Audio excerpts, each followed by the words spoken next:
Hi and welcome to Arena Instant Education. इस video में मैं लाई हूँ आपके लिए कुछ डेली यूजेबल सेंटेंसेस जो कि एक्चुअली वर्ड्स हैं जो हम सेंटेंसेस में फ्रेम करके पढ़ेंगे और वो डेली लाइफ में हमें यूज करते हैं। तो हम लोग यूज करते हैं तो बहुत हमारा जो सेंटेंस है, जो भी बात है, वो बहुत ही स्टाइलिश बन जाता है। ठीक है, ऐसे वर्ड्स हैं जो आपके you should know the meanings. Actually जो वर्ड्स मैं बताऊंगी उसके मीनिंग्स भी आपको मालूम होने चाहिए। क्यों? क्योंकि ये वर्ड्स डेली लाइफ में तो यूज होते ही हैं और साथ में कॉम्पिटिटिव एग्जाम्स के लिए जो प्रिपरेशन ले रहे हैं उनको सिनोनिम्स एंटोनिम्स के रूप में भी ये वर्ड्स पूछे जाते हैं। ठीक है, कभी सिनोनिम आ जाएगा या कभी एंटोनिम आ जाएगा, तो एटलीस्ट अगर आपको इसका मीनिंग मालूम है तो आप इसका सिनोनिम और एंटोनिम दोनों ही आप इजीली सेलेक्ट कर सकते हैं, चूज कर सकते हैं। मीनिंग तो मालूम होना चाहिए सिनोनिम करने के लिए, मतलब पर्यायवाची, एंटोनिम माने विलोम शब्द। तो किसी भी पर्टिकुलर वर्ड का आपको पर्यायवाची या विलोम शब्द माने सिनोनिम या एंटोनिम्स अगर सिलेक्ट करना है तो उसको आपका you should know the meaning of that particular word. आपको उस पर्टिकुलर वर्ड की मीनिंग मालूम होनी चाहिए। तो ये वर्ड्स मैं लाई हूं जो आपके डबल पर्पस के लिए है। एक तो आपका कॉम्पिटिटिव एग्जाम्स के लिए अगर आप प्रिपरेशन ले रहे हैं तो उसमें भी ये वर्ड्स आपके बहुत बेनिफिशियल है। एट द सेम टाइम आपके जो डेली यूजेबल सेंटेंसेस जो डेली आप लोग बातचीत करते हैं उसके लिए भी बहुत इंपॉर्टेंट है। ठीक है, तो विदाउट वेस्टिंग एनी टाइम मैं स्टार्ट कर रही हूँ। मेरा फर्स्ट सेंटेंस है बैटी। बैटी अगर आपका सिनोनिम आया तो आप इनसेन कह सकते हैं, सिली कह सकते हैं। ठीक है, पागल, सिली, इनसेन, क्रेजी। तो अगर बैटी जो है वो मोस्टली यूजेबल नहीं होता है, लेकिन अगर आपको यहाँ पे मैं वीडियो में बैटी का मीनिंग बता दे रही हूँ तो आपको जब एक सिनोनिम आएगा तो आप बैटी के साथ, बैटी का मतलब होता है बहुत ही मूर्खतापूर्ण, सिली, सनकी, पागल। तो इसके साथ इनसेन दिया, सिली दिया, तो आप क्रेजी दिया तो आप समझ जाएंगे अच्छा तो बैटी का दिया है, बैटी का मतलब तो ये होता है, मैंने ये पढ़ाया था। तो आप इजीली उसको तुरंत चूज कर लेंगे। ठीक है, और इसका अपोजिट अगर करना हुआ तो सिंसियर, बहुत ही सीरियस, सिंसियर अपोजिट हो जाएगा। तो पर्टिकुलर वर्ड की मीनिंग मालूम होना बहुत जरूरी है। तो बैटी मीन्स इनसेन या इनसेन कहें जिसको इंग्लिश में इनसेन या सिली, और हिंदी में बोलेंगे तो पागल, सनकी। ठीक है, एसेंट्रिक, बहुत लोग हिंदी इंग्लिश में बोलते हैं एसेंट्रिक, बहुत ही सनकी।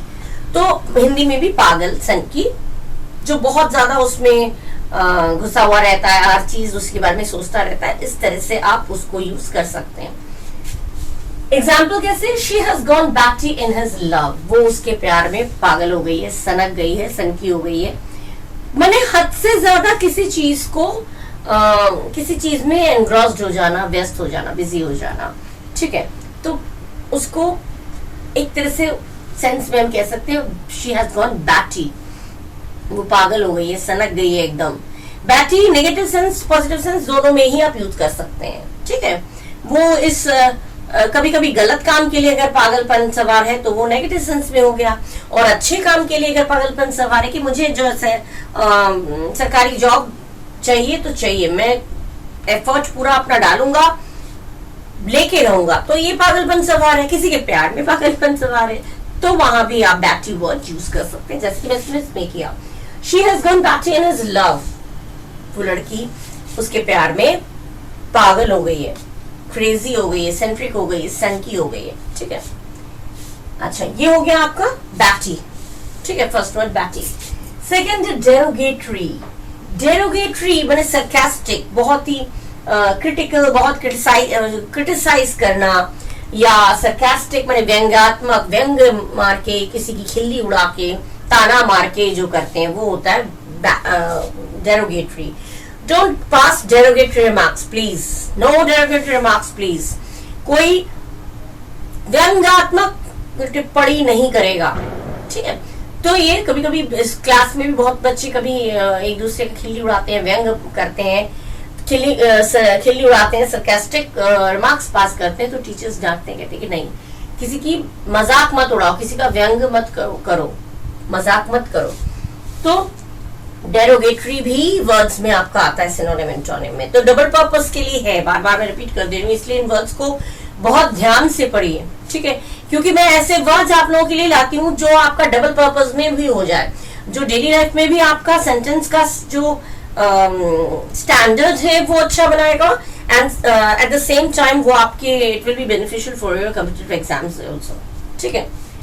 डेरोगेटरी माने sarcastic. I don't like people who make derogatory remarks. मैं ऐसे लोगों को बिल्कुल पसंद नहीं करता हूँ जो व्यंग्यात्मक टिप्पणी करते हैं, सरकास्टिक। जैसे किसी का मैथ्स वीक है और उसको आपने कहा भैया तुम तो मैथ्स के प्रोफेसर हो, तो ये आपने क्या किया, सरकास्टिक रिमार्क्स आपने पास किया, आपने उसका व्यंग्यात्मक तरीके से उसको उसकी खिल्ली उड़ाया एक तरह से उसका, तो ये रिमार्क्स, तो मुझे वो लोग बिल्कुल पसंद नहीं जो डेरोगेटरी रिमार्क्स पास करते हैं या देते हैं, तो टिप्पणी करते हैं, सरकास्टिक व्यंग्यात्मक टिप्पणी करते हैं, ऐसे लोग मुझे बिल्कुल पसंद नहीं है। ये डेली बोलचाल में भी आप कर सकते हैं। डेरोगेटरी दिया तो आप सिनोनिम यूज कर सकते हैं, सेलेक्ट कर सकते हैं। डेरोगेटरी मैंने सरकास्टिक हो गया, क्रिटिसाइज करना हो गया, ये चीजें होती हैं। एंड अगर even if you want to use in your daily life तो आप बोल सकते हैं please I request you don't make derogatory remarks, please मैं रिक्वेस्ट कर रही हूँ या कर रहा हूँ, इस तरह के डेरोगेटरी रिमार्क्स यहाँ पास कोई नहीं करेगा, यहाँ कोई डेरोगेटरी रिमार्क्स व्यंग्यात्मक टिप्पणी कोई नहीं करेगा। कभी कभी परफॉर्म कर रहे होते हैं, कोई सेलिब्रेशन हो रहा है, कोई फंक्शन हो रहा है, कोई डांस कर रहा है, कोई सिंगिंग कर रहा है, गाना गा रहा है, तो उसमें आप व्यंग उसकी खिल्ली उड़ाएंगे तो वहां पे पहले ही बोल दिया जाता है भाई व्यंग नहीं कसना है किसी को। तो सरकास्टिक ये हो गया आपका derogatory. Third is chastise. Chastise माने पनिश करना, पनिश करना, सजा देना, चेस्टाइज, ठीक है। जैसे when people commit iniquity they are chastised by God। iniquity, iniquity क्या होता है? iniquity माने sin, पाप या immoral बातें, जो moral values से हटकर होता है, अनैतिक बातें, गलत बातें, गंदी बातें, धोखेबाजी, चीटिंग, ये सारे जो पाप है, sin है, ये जो है ये iniquity में आता है। तो इनक्विटी एक शब्द है, कितना सुंदर सेंटेंस है। इनक्विटी भी अगर आया तो आप कह सकते हैं इनक्विटी माने जो गलत हरकतें हैं, गलत एक्टिविटीज हैं, जो इमोरल जो एक्टिविटीज हैं, वो सारी जो अनैतिक है, इमोरल या अनैतिक, जो हमारे लिए गलत है, पाप है, सिन है, तो जो लोग ऐसे पाप करते हैं उनको भगवान या ईश्वर या गॉड जो भी आप लोग बोलते हैं वो उसको चेस्टाइज करते हैं, मतलब सजा देते हैं, ईश्वर उनको सजा देते हैं। तो इनक्विटी में एक वर्ड में हो गया, इनक्विटी माने खराब एक्टिविटीज, बैड एफर्ट जो लोग देते हैं या बैड एक्टिविटीज जो लोग करते हैं, पाप करते हैं, उनके लिए हो गया एक शब्द हो गया इनक्विटी। तो कमिट माने करना, जो पीपल इनक्विटी करते हैं यानी जो गलत काम करते हैं उनको they are punished by God. Chastised by God माने they are punished by God. ईश्वर ऊपर वाले जो है वो सजा देते हैं उन लोगों को जो लोग पाप करते हैं, गलत हरकत करते हैं। कितना अच्छा शब्द है chastised। Don't do this thing, you will be chastised by God। God will chastise you, God would just chastise you। ED लगाया chastised, ऐसे chastise, SE भी लगता है, ZE भी लगता है, दोनों तरह से बन सकता है। chastise कितना अच्छा लगता है, साउंड बहुत अच्छा, it sounds very nice। chastised, punished अगर क्या आप chastised word यूज कर सकते हैं। Don't do this, I'll chastise you, I'm going to chastise you, मैं chastise you, I'm going to punish you, I'm going to chastise you, मैं तुम्हें सजा देने वाला हूँ, ठीक है, chastise। अच्छा, नंबर 4 adamant। adamant माने stubborn, जिद्दी। Why do you become so adamant at every point? तुम हर बात पे इतने जिद्दी क्यों बन जाते हो? कभी कभी हम लोग घर में बोलते हैं, किसी कोई बहुत जिद्दीपना करता है, मोस्टली बच्चे करते हैं, तो हम लोग कहते तुम हर बात पे इतनी जिद्दीपना क्यों दिखाते हो, क्यों दिखाते हो? Why do you show your adamancy? Adamant क्यों हो? Why are you so much adamant? Adamant माने stubborn, बहुत जिद्दी, अपनी बात पे अड़ा रहता है, तो जिद्दी। ये अगर आपका एडमेंट आया तो आपको सिनोनिम चूज करना हुआ तो आप कह सकते हैं stubborn। चूज आसानी से कर पाएंगे क्योंकि आपको एडमेंट का मीनिंग मालूम है। एडमेंट तो बहुत यूज भी होता है, हमारे डेली लाइफ में भी यूज होता है, और अगर एग्जाम्स में भी आपका यह आया सिनोनिम्स के रूप में, तो आप because you know the meaning of adamant, क्योंकि आपको एडमेंट का मीनिंग मालूम है, तो जब जिस वर्ड का मीनिंग मालूम है उसका ऑपोजिट भी हम बना लेंगे और मीनिंग भी बना लेंगे, पर्यायवाची भी निकाल लेंगे ना, सिनोनिम एंटोनिम्स। तो एडमेंट माने स्टबर्न, जिद्दी, ठीक है। Why do you become, किसी को डांटना हो, why do you become so adamant at every point? तुम हर बात पे इतना, हर पॉइंट पे, हर बात पे इतना एडमेंट, इतने जिद्दी क्यों हो जाते हो, बन जाते हो, ठीक है, या जिद क्यों करते हो, ठीक है। अच्छा, नेक्स्ट इज ऑडेसिटी। ऑडेसिटी, उसकी इतनी ऑडेसिटी होती कैसे कि वो तुमसे, ऑडेसिटी माने बोल्डनेस या करेज या हिम्मत जो हिंदी में बोलते हैं। How can she have the audacity to insult my parents? Audacity, audacity, audacity माने हिम्मत। तुम्हारी हिम्मत हुई कैसे मेरे पेरेंट्स से इस तरह से बात करने की, या तुम्हारी हिम्मत हुई कैसे मेरे पेरेंट्स को इंसल्ट करने की? हाउ, तुम्हें, या फिर तुम्हें इतनी ऑडेसिटी आई कहां से जो तुम मुझसे वजह पूछ रहे हो? You asking me the reason. तो where from you have got the audacity to ask me the reason? मुझसे तुम वजह पूछ रहे हो, मैंने ये क्यों किया, किस लिए किया, मुझसे तुम पूछ रहे हो, इतनी हिम्मत तुम्हारी हुई कैसे? तो ऑडेसिटी माने हिम्मत, ठीक है। ऑडेसिटी बोल्डनेस या फिर करेज, और हिंदी में बोलेंगे तो हिम्मत। How can she have the audacity to insult my parents? उसकी इतनी हिम्मत कैसे हुई, हैड हो गया ना, पास्ट टेंस। उसकी इतनी हिम्मत कैसे हुई मेरे पेरेंट्स को, मेरे माँ बाप को इंसल्ट करने की, अपमान करने की, ठीक है, बेइज्जत करने की, अपमान करने की हिम्मत उसकी हुई कैसे, हुई कैसे, होती कैसे है? तुम्हारी इतनी हिम्मत क्यों, होती कैसे है तो हैव हो जाएगा, या थर्ड पर्सन है तो हैज हो जाएगा, ठीक है। थर्ड पर्सन सिंगुलर नंबर के साथ हैज आता है, बाकी सबके साथ हैव आता है, लेकिन अगर जो काम हो चुका है उसकी हुई कैसे हिम्मत?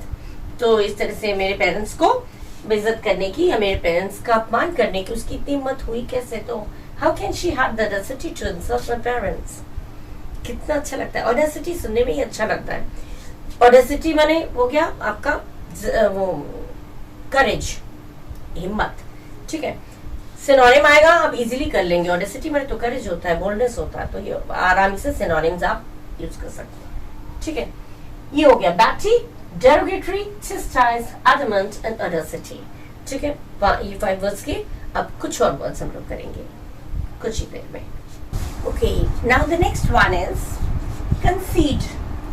concede, concede माने परमिट करना, एक्सेप्ट करना, स्वीकार करना, हिंदी में बोलते स्वीकार करना, किसी चीज को मान लेना, एक्सेप्ट कर लेना, परमिट करना या एक्सेप्ट करना, दोनों चीजें, किसी चीज को स्वीकारोक्ति देना जिसे बोलते हैं हिंदी में।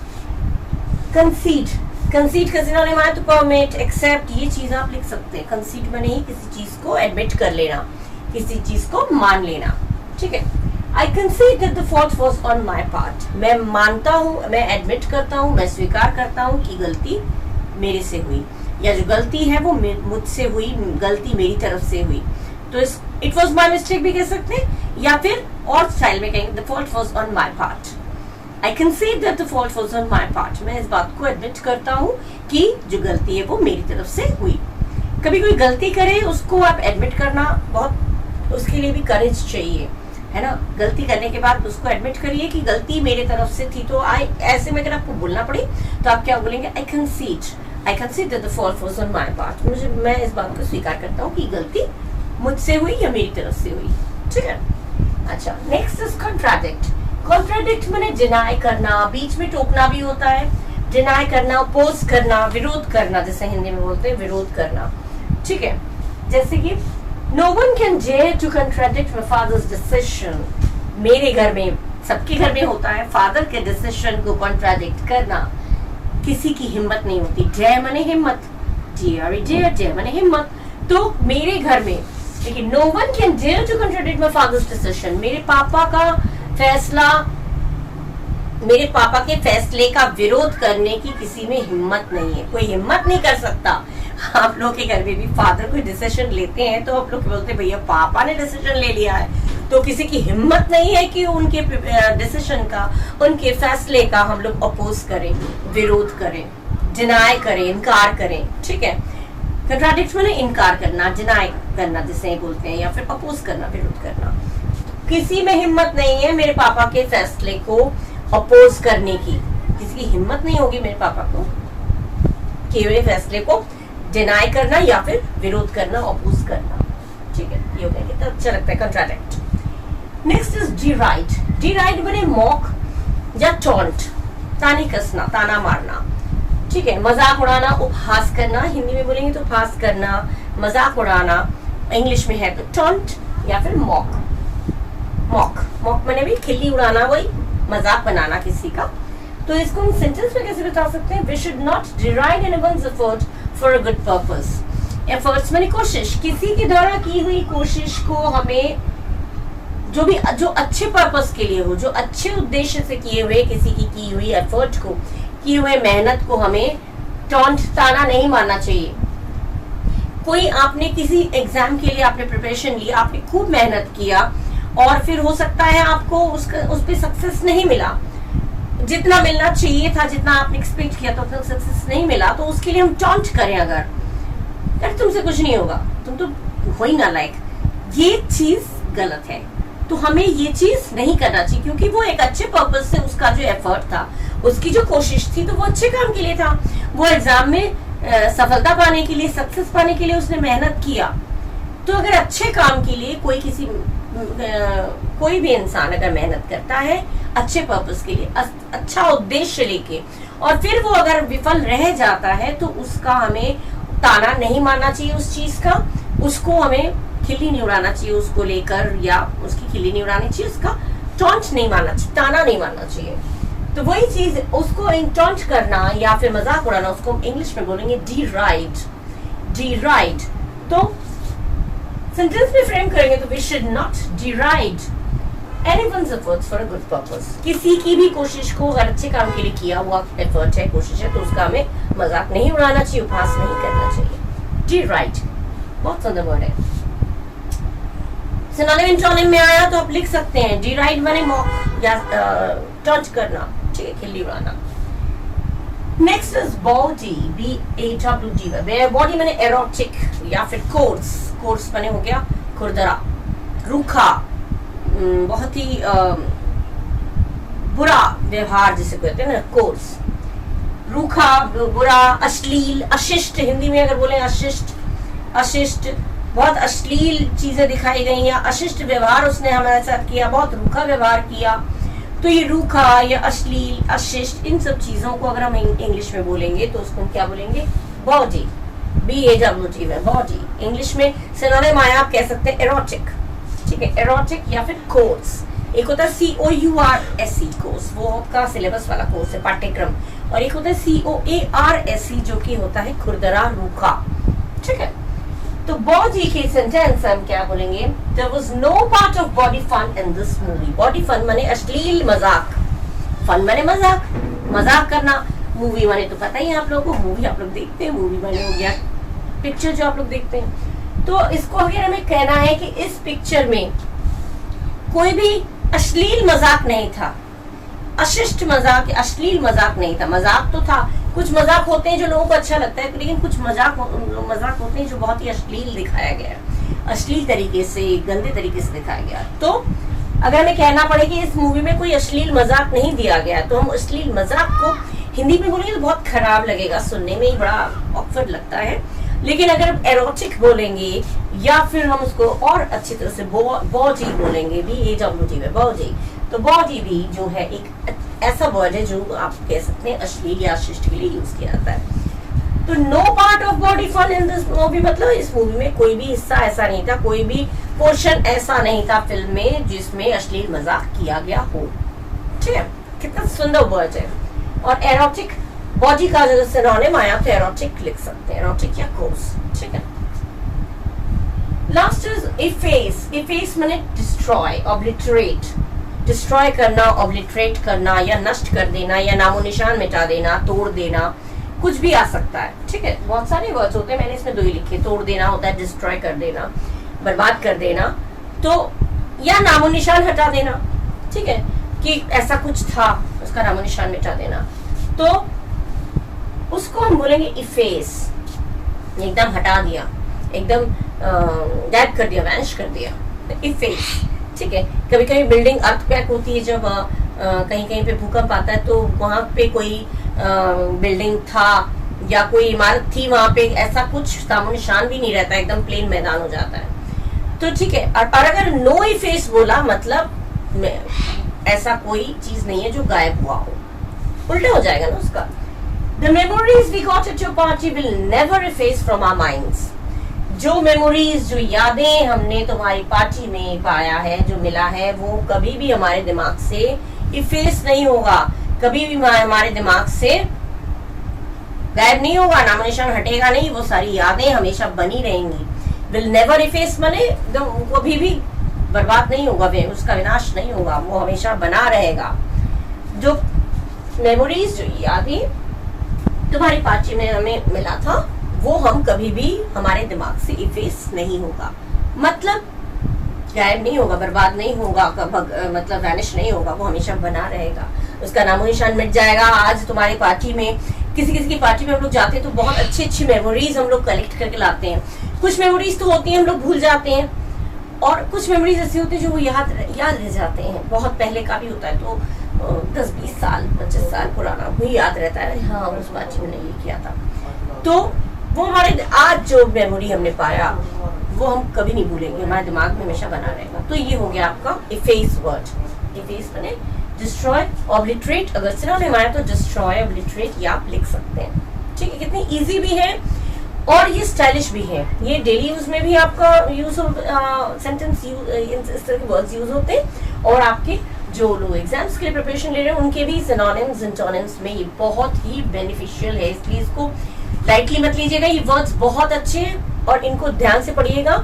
और यहाँ पे मैं वीडियो अपनी खत्म कर रही हूँ, इससे ज्यादा नहीं पढ़ाऊंगी, 10 वर्ड्स मैंने आपके साथ शेयर किया है, एंड आई होप आप लोगों को अच्छा लगा होगा। ये सारे वर्ड्स आप अपनी लाइफ में यूज करिए, अच्छे से पढ़िए, और अपने फ्रेंड्स के साथ, रिलेटिव्स के साथ, या जो आपके लोग आपके कंप्यूटर एग्जाम्स की प्रिपरेशन ले रहे हैं, या जो इस चीज में इंटरेस्टेड हैं स्टाइलिश वर्ड्स सीखने के, लैंग्वेज को और ज्यादा इम्प्रूव्ड वे में बोलने के, तो उनके साथ आप इस चीज को शेयर करिए, खुद भी सीखिए, दूसरों को भी सिखाइए। ठीक है, और अगर आप लोगों ने देख रहे हैं, अगर आप व्यूअर्स, मेरे प्यारे व्यूअर्स, अगर आप लोगों ने सब्सक्राइब नहीं किया है और आपको अच्छा लगा है तो प्लीज सब्सक्राइब भी करिएगा, लाइक बटन भी दबाइएगा, कमेंट करिएगा, और बेल आइकन प्रेस करना मत भूलिएगा, जिससे कि अपकमिंग वीडियोस के नोटिफिकेशंस आप तक पहले पहुंचे। ठीक है, सो अपना ख्याल रखिएगा, and till the next video, bye bye, thank you.